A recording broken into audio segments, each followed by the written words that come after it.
ஒவ்வொரு முறையும் இந்த வசனங்களை வைத்து ஆட்சியாளர்கள் வருகின்றார்கள், மக்கள் மகிழ்ச்சியாக இருக்கின்றார்கள். ஒரு நாட்டுக்கு இப்படின்னா நம்ம வீட்டிற்கும் இப்படிதானே பிரியமானவர்களே? வசனத்தை கை கொள்ளும் பொழுது, வசனத்தின்படி நாம் நடக்கும் பொழுது மகிழ்ச்சியோடு நிலையோடு கூட இருக்க கர்த்தர் உதவி செய்வார். கிறிஸ்துவுக்குள் மிகவும் பிரியமானவர்களே, இன்றைக்கு விசேஷமான காட் மார்னிங்.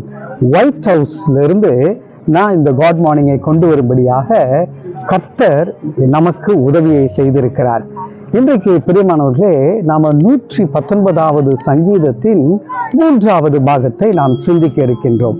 பிரியமானவர்களே, நாம பார்க்கிற இந்த ஒயிட் ஹவுஸ்ல முதல்ல தங்கின பிரசிடென்ட் ஜான் ஆடம்ஸும் அபிகேலும் தங்கினாங்க. இத கட்டின ஜார்ஜ் வாஷிங்டன் இங்க தங்கல. ஆனா பிரியமானவர்களே, இந்த இடத்துல தங்கக்கூடிய ஒவ்வொரு பிரசிடென்ட்டும் இந்த வேத வசனத்தின்படி இந்த நாட்டை நடத்த வேண்டும் என்று வாக்குறுதி செய்து மக்களை மகிழ்ச்சியாக நடத்துகின்றார்கள். அவங்க சொல்லுகிற ஒரு வசனத்தை இந்த 1வது வசனத்திலே 17வது வசனத்திலே நாம் பார்க்க முடியும். உமது அடியேனுக்கு அனுகூலமாயிரும், அப்பொழுது நான் பிழைத்து உமது வசனத்தை கை கொள்ளுவேன். பாருங்க, கர்த்தருடைய பெரிதான கிருபையினாலே அனுகூலமாய் இருந்து நான் மக்களுக்கு நான் நன்மை செய்யும்படியாக வசனத்தை கை கொள்ளுவேன். இங்கே 19வது வசனத்திலே பூமியிலே நான் பரதேசி, உமது கற்பனைகளை எனக்கு மறையாதேயும். 20வது வசனத்திலே உமது நியாயங்கள் மேல் என் ஆத்துமா எக்காலமும் வைத்திருக்கிற வாஞ்சையினால் தோய்ந்து போகிறது.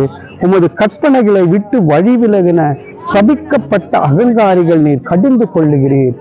ஆண்டவருடைய வசனத்தை விட்டு அங்கிருந்து வழி தவறினவர்கள்லாம் அகங்காரிகளாக இருக்கின்றார்கள். இந்த இடத்திலிருந்து தூக்கி எறியப்படுகின்றார்கள். பிரியமானவர்களே, இப்பொழுது இந்த தேசம் கிறிஸ்துவுக்காக நிற்கின்ற ஒரு தேசமாக இருக்க வேண்டும் என்று சொல்லி ஒவ்வொரு முறையும் இந்த வசனங்களை வைத்து ஆட்சியாளர்கள் வருகின்றார்கள், மக்கள் மகிழ்ச்சியாக இருக்கின்றார்கள்.